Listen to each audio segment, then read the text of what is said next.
Hey girls, welcome back to Excuse My Charisma. I hope you're grabbing yourself a vodka and a spritzer and you're joining me for some girl time.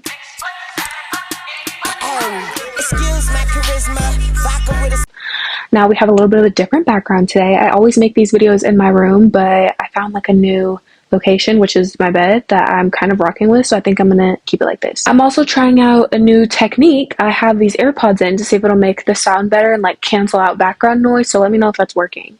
It's pretty decent. We're going to start off our 6th episode of the season with none other than the Buzz segment, my favorite segment where I tell you about all the basketball news, drama, tea from the NBA, WNBA, college hoops, high school hoops, basketball, or nothing. The first thing that I want to get into is the response to a video I made about Bronny and Bryce James. I asked if you guys really think that the James brothers are terrible at basketball, or are they just not as good as their dad? And we all know LeBron James is extremely out of this worldly good, so it's not easy to live up to that sort of name. I got a lot of feedback. Some people started arguing in the comment section. It's actually really crazy, so I'm going to read off some of these answers and tell you how I feel about what these people said. DaHoops_junkie said, they're both regular good, which looks crazy because their dad is so much better. And that's exactly sort of what I was thinking. I think that they're better than me, is all I know. I couldn't do what they do, but we all know their dad is LeBron James, so it's gonna look like they're terrible when they probably literally aren't. A lot of people are saying that Bryce doesn't really care about basketball. I really would love to ask Bryce for myself, like where he wants to go with basketball. He's going to college soon. He committed to Arizona, so I do want to see if he goes to the league, decides to just do something else. I don't really know what else he would do. I don't really know, nobody really knows much about him personally, so all we know is that he hoops. Someone said they are both 10 times better than the average basketball player. How do you guys feel about that? Scott said, Bronny could always hoop. He was just on a deep high school team, and then USC was a messed up situation. He never really had a consistent chance to show us how good he really is until recently. I really like that comment. It wasn't tearing him down, and it was really, I feel like, giving him the benefit of the doubt and just looking at his situation. And if you really, really look at his situation, what Scott said was 100% true, and he's actually been doing pretty well in the G League, I think. I think that if Bronny wants to be a great in the league, I think he can take it there. I think he definitely has the resources and he has the means to take it there. And I think that, he also did 1 year of college. He's just going to spend some time in the G League and it's going to definitely better his game, I feel like. And then he'll get to the NBA and I think that he can be great. I think he is great. Okay, speaking of brothers in basketball, I want to talk about the Neumann brothers. If you don't know who the Neumann brothers are, you are not on social media ever. The Neumann brothers, Nelson, Niles, and Noah, have all played for the RWE team that is coached by Cam Wilder. It's a whole thing about them being like the second coming of the Ball brothers, and I couldn't agree more. I went on a Newman's deep dive. I watched their show and it's so accurate. A lot of people say that Melo's the best Ball brother, and a lot of people say that Niles is the best Neumann brother. Niles is something else. It blows my mind how young he is because he's actually overly good and he's actually really short. Whenever I watch him play, the only thing that just goes through my mind is he's about to shoot this ball. And either this is luck or I don't know what it is, but he's just 99% of the time when Niles shoots the ball from the three, it's going in. And my head is just is this a trick shot thing? Is it just because he's a boy and he's good at doing stuff like this? Or is he just extremely overly talented? This is crazy. He is class of 2030 and that makes me feel so old because I literally graduate next year and it's just oh my gosh, wow, I can't wait to see him go to college and stuff. It's going to be a crazy thing to watch. Now, the oldest brother, Noah, I want to talk about him. He's insane too. He's very, very, very talented. I've seen it and it's insane. I can't believe all three of them are so good. But I don't know. I really want to know where he goes to college. I can't wait till he commits because I think this year is his senior year. So we will be knowing something about that sometime soon within this year, whenever, the time comes around. But I really want to know where he's going to go and take his talents to for his college career. I wonder if he's going to one and done it, or if he's actually going to like stay the 4 years. Like, from seeing his personality on like YouTube and stuff, he seems like a one and done type of vibe, because he can do that. Like, I think that he's good enough too. But if he wants like more experience to know that he's going to be OD good in the league, I think that maybe going like, you don't got to go all 4 years, but like 1 to 3. Now, my favorite brother, Nelson. Now, everybody has a crush on Nelson. He's the ladies' man. Actually, everyone has a crush on all three of them, but period. I don't know. Nelson, I think I see Nelson as a very, very, very hard worker. Whenever I first like started like hearing their names, I like looked into it and I was like, wait, like, is Nelson even actually good at basketball, or is he just famous because he's hot? Like, what's going on? And so I like looked into it. I'm like, so is he good? And like, as I said, I went on that whole deep dive and I watched their show, and I think he's a very good point guard. Nelson's passes are beautiful, and he's very smart. I think he's got a really high basketball IQ, and I see him going very far. I don't care what anyone says. You can say it's glaze. Most people just like him because he's their crush, but I see so much in him, and I can't wait to see his talent spread across his life. I don't really know where I was going with that, but you get it. I want to talk about one of my favorite underrated women's college basketball players. She is Georgia Amore. Georgia is a fifth-year senior, just like our favorite Paige. She did her first 3 years at Virginia Tech, and she has moved on with her coach to the University of Kentucky. Georgia Amore is a dog, and I have been watching her for a while now, and I love to see it. And I just feel like she doesn't get a lot of coverage at all. Like, no one talks about her. She's actually so good, and she comes from Australia. She's a point guard. She's a little, but she's got a little reflex on her. She can shoot. I hope she goes to the W, or if she wants to go back home overseas, that would be great too. Wherever she goes, my eyes are going to. Okay, Unrivaled has started. It is currently January 23rd, and Unrivaled started on the 17th. Tomorrow there is 2 more games. Unrivaled has already been a major hit. It is so fun to watch. The first night that I tuned in, I watched the Mist play the Lunar Owls, and I was thinking, oh, the Mist is definitely going to win this. Skylar Diggins-Smith pulls off the winning shot, and it was insane. Her celly was so silly and so fun. The rules in Unrivaled are a little bit different than the average WNBA or NBA game, and I'm going to explain them to you. So as everyone knows, Unrivaled is a 3-on-3 league, but it's still full court. I honestly expected Unrivaled to be like the Olympics, because I watched the 3-on-3 Olympics this past year, and it was just like half court, and they were just all playing like basically the way you would play 1v1, but obviously it was 3-on-3.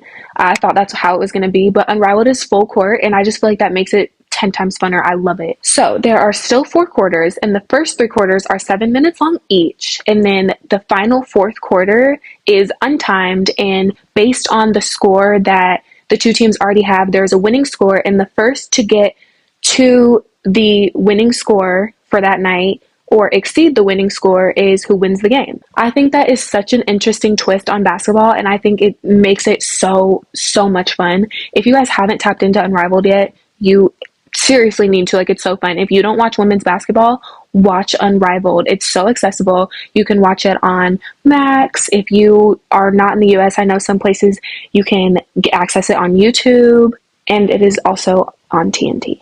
So if you're not watching women's sports, there's no excuse. Go watch Unrivaled.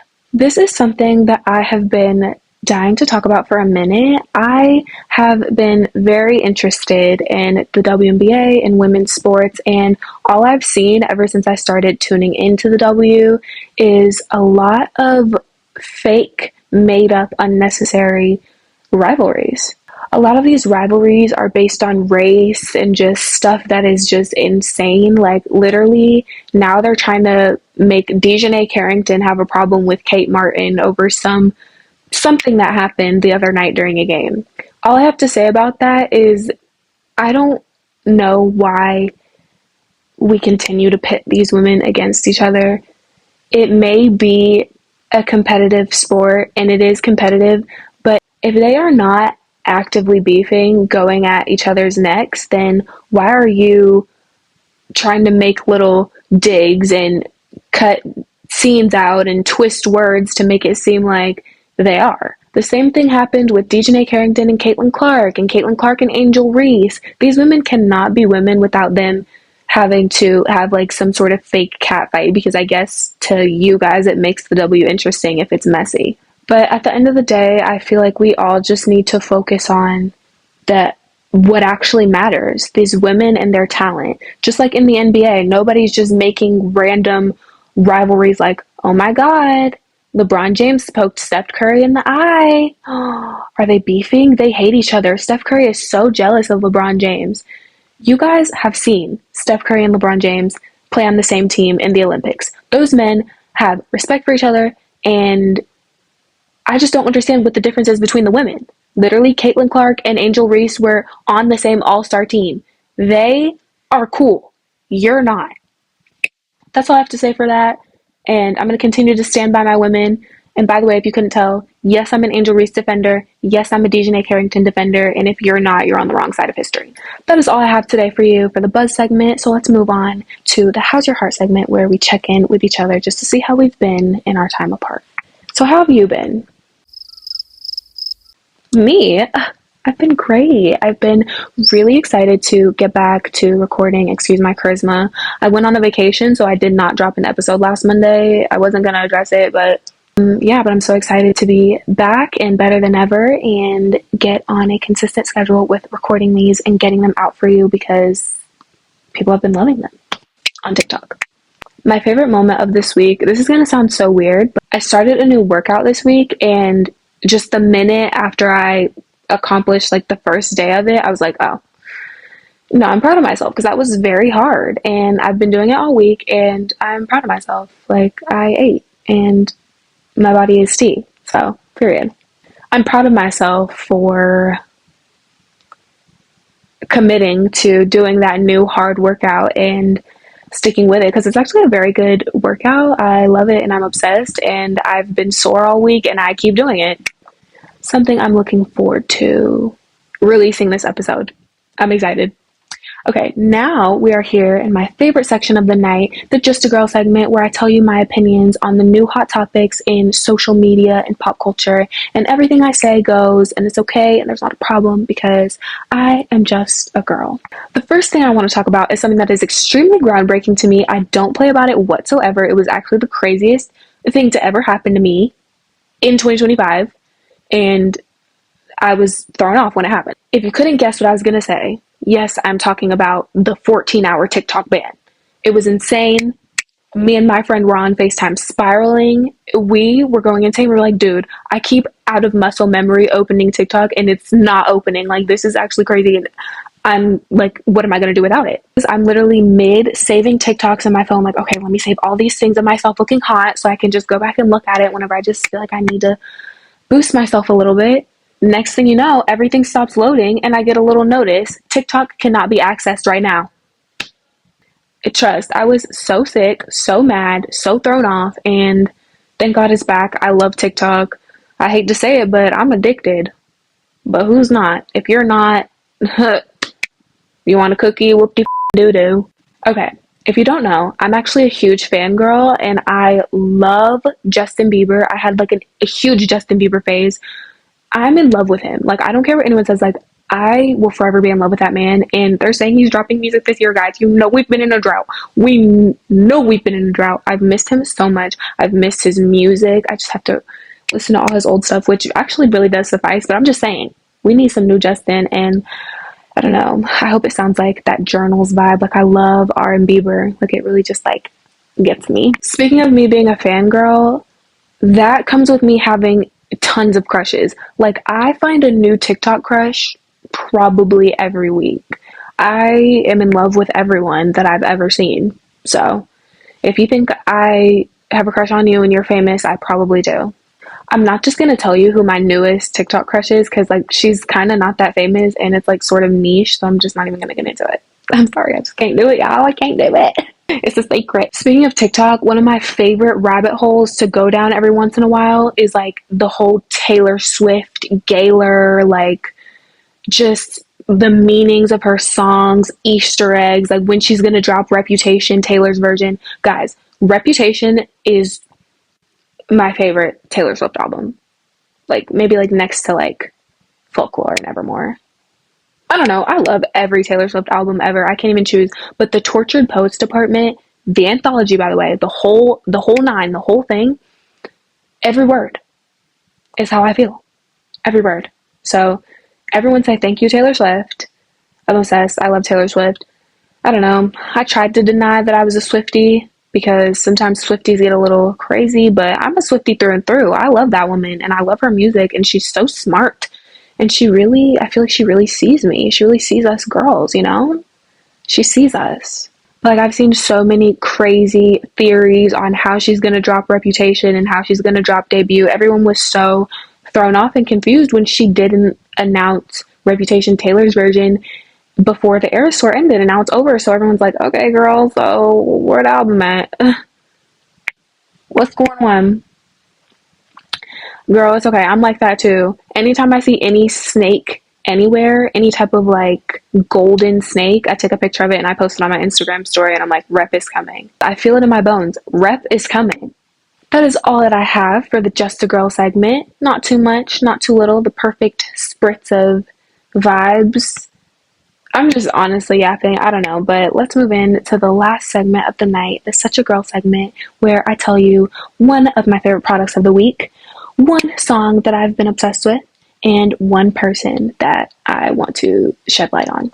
My one product is the Wow Extra Mystical Super Shine Spray. I'm sorry, that was like kind of a tongue twister for me, but that's what I use to straighten my hair. I like First of all, I use the Wow Dream Coat when it's wet and then I dry it and then I spray that mystical spray while it's blow dried and straighten it. If you are wondering how I get my bob so fi, love it. You should go get it. I got it at Sephora. You can get it online. You can get it wherever you feel like you need to get it. I don't know, period. My one song is a song I've been so obsessed with recently. Like SZA really ate. Like I've also been like in a SZA craze recently. I've been loving SZA, but Pretty Little Birds by SZA and Ronnie Drake, obsessed. I wanna be golden girl. I wanna shave my legs for you. Period. If you don't like that song, go like it. Go listen to it. We love SZA in this house.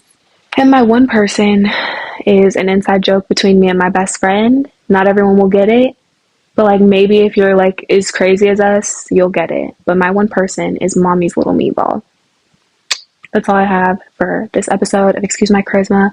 I hope you enjoyed it because I know that I really did. Like this was so much fun. I'm obsessed. And I can't wait to come back and record again and drop a new episode. I hope you had fun because again, I know I did. Okay, I'm just talking a lot because I'm excited and happy. I love you.